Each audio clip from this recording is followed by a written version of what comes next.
Capítulo 27. Ya verá usted, amigo mío, le dejarán los huesos mondos. Debido a que tiene la piel blanca, lo esperarán todo de usted. No sabe lo que hace. Un europeo en una necrópolis como la Ciudad de la Alegría no se ha visto jamás. Paul Lambert pensaba en estas palabras del cura indio de la iglesia de Jaurha al dar unas aspirinas a una mujer que le había llevado su hijo con meningitis. La curación de la muchacha ciega y su compasión por todas las calamidades habían bastado para que aquella predicción se cumpliera. El father de la 19 Fakir Pagan Lane se había convertido en Papá Noel. Un Papá Noel al modo del slum.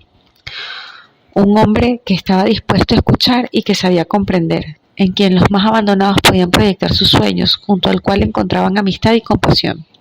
De golpe se veía atribuir la paternidad de cualquier beneficio que podía producirse, como la decisión del ayuntamiento de abrir 10 pozos nuevos o la excepcional benignidad de la temperatura en aquel comienzo de invierno.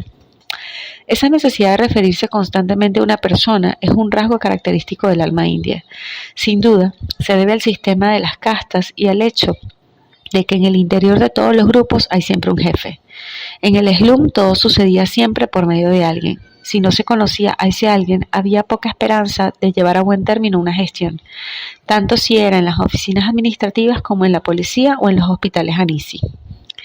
Paul Lambert se convirtió para los centenares de habitantes despreciados, olvidados de su barrio, en la persona por excelencia, la que lo podía todo a causa de su piel blanca, de su cruz de hombre de Dios sobre el pecho, de su portamonedas, que para unos pobres que no poseían nada, podía parecer tan repleto como el jet de Birla, el célebre multimillonario de Calcuta.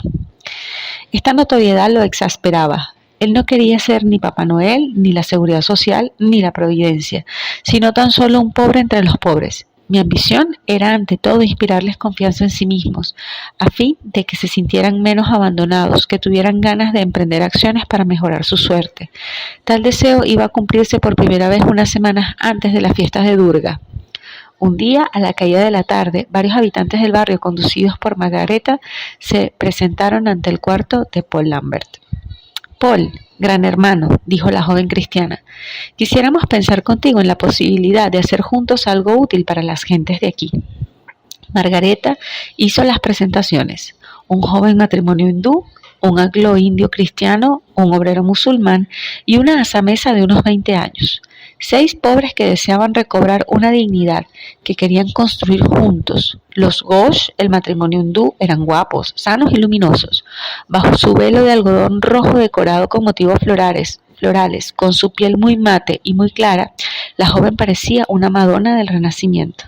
La intensidad de su mirada atrajo enseguida la atención de Lambert. Aquella joven ardía un fuego interior. Se llamaba Shanta. Era la primogénita de un miserable campesino de una población aislada del delta del Ganges llamado Basanti. Para dar de comer a sus 8 hijos, su padre salía con otros pescadores del pueblo a hacer expediciones regulares en la jungla inundada de los Sundarbans. Allí recogía miel silvestre. Un día no volvió. Se lo había llevado uno de esos tigres devoradores de hombres que todos los años devoran allí a más de 300 recogedores de miel. Sobre la tierra apisonada de la pequeña escuela primaria local, Shanta había conocido a aquel buen mozo barbudo de cabellos rizados que era su marido. Ashish, la esperanza, de 26 años, era uno de los 11 hijos de un jornalero sin tierra. El caso de esta pareja era casi único. Él se había casado por amor, un reto a todas las tradiciones, lo cual provocó tal escándalo que había tenido que huir del pueblo y refugiarse en Calcuta. Después de morirse de hambre durante un año, Ashish había encontrado trabajo como monitor en un centro de aprendizaje para niños lisiados de la Madre Teresa. Shanta era maestra en una escuela de Howard. Después del nacimiento de su primer hijo, habían encontrado el dorado, una habitación en un corralillo hindú de Anand Nagar. 2 sueldos regulares de 200 rupias al mes, $32, pueden parecer una miseria. En Anand Nagar era una fortuna. Los Ghosh eran unos privilegiados, lo cual hacía aún más notable su voluntad de servir a los demás. El anglo-indio llevaba el extravagante nombre de Aristote John. Era un hombrecillo de cara triste y aire bilioso, como muchos miembros de esta comunidad particularmente marginal en la India de hoy. Trabajaba de guardaagujas en la estación de Howrah. El musulmán Kamrut, de 52 años, llevaba un bigote corto y se cubría la cabeza con un casquete bordado. Era el más antiguo del slum, superviviente de las matanzas de la partición. Desde hacía 20 años compartía un tugurio con 3 moljas ciegos a quienes servía de cocinero y de guía. Construir juntos en aquel gulag donde 70.000 hombres se esforzaban cotidianamente por sobrevivir hasta el día siguiente, en aquel barrio que a veces parecía un lugar destinado solo a morir, roído de tuberculosis, de lepra, de disentería, de úlceras y de todas las enfermedades carenciales, en aquel ambiente tan contaminado en que millares de desdichados no llegaban ni siquiera a la edad de 40 años. Todo estaba por construir. Se necesitaba un dispensario y una leprosería. Había que repartir leche entre los niños que se morían de desnutrición, instalar fuentes de agua potable, multiplicar las letrinas, expulsar a las vacas y a las búfalas propagadoras de la tuberculosis. Las urgencias eran innumerables. Sugiero que cada uno de nosotros haga un sondeo a su alrededor, dijo Lambert, y así poder saber cuál es la necesidad que los habitantes de aquí quieren que se atienda en primer lugar. 3 días después tenían ya los resultados. Eran concordantes hasta la unanimidad.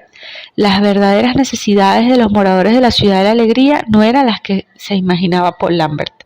No eran sus condiciones materiales de vida lo que querían cambiar. Era el alimento que deseaban recibir. Antes que nada no estaba destinado a los cuerpos raquíticos de sus hijos, sino a sus mentes.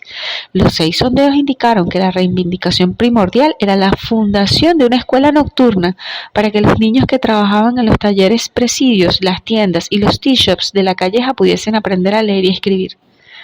Lambert invitó a Margareta a que invitara a las familias interesadas a que se encontrasen en un rincón de chamizo que pudiera servir de aula y se ofreció a participar en la remuneración de 2 maestros.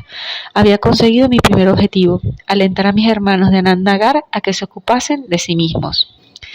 Esta primera acción fue el punto de partida de una empresa de solidaridad y de reparto que iba a revolucionar completamente las condiciones de supervivencia en el slum.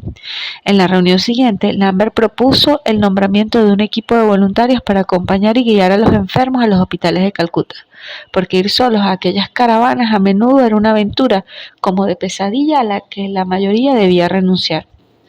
Cualquiera podía asistir a las reuniones del cuarto del 19 Fakir Bagan Lane. Circuló un nuevo rumor. Hay gentes que escuchan a los pobres. Era una revolución tan grande que el francés había bautizado a su reducido equipo con el nombre de Comité de Escucha. Era también una revelación. Se descubría que había otros más desgraciados que uno mismo. Lambert adoptó la norma de empezar todas las reuniones con la escritura de un versículo de Evangelio. Ningún relato podía adaptarse mejor a la vida del slum, dirá. Ningún ejemplo era más vivo que el de Cristo aliviando las miserias de sus contemporáneos. Hindúes, musulmanes, cristianos, todos los hombres de buena voluntad podían comprender la relación existente entre el mensaje del Evangelio y su vida de sufrimiento, entre la persona de Cristo y los que aquí elegían perpetuar su acción.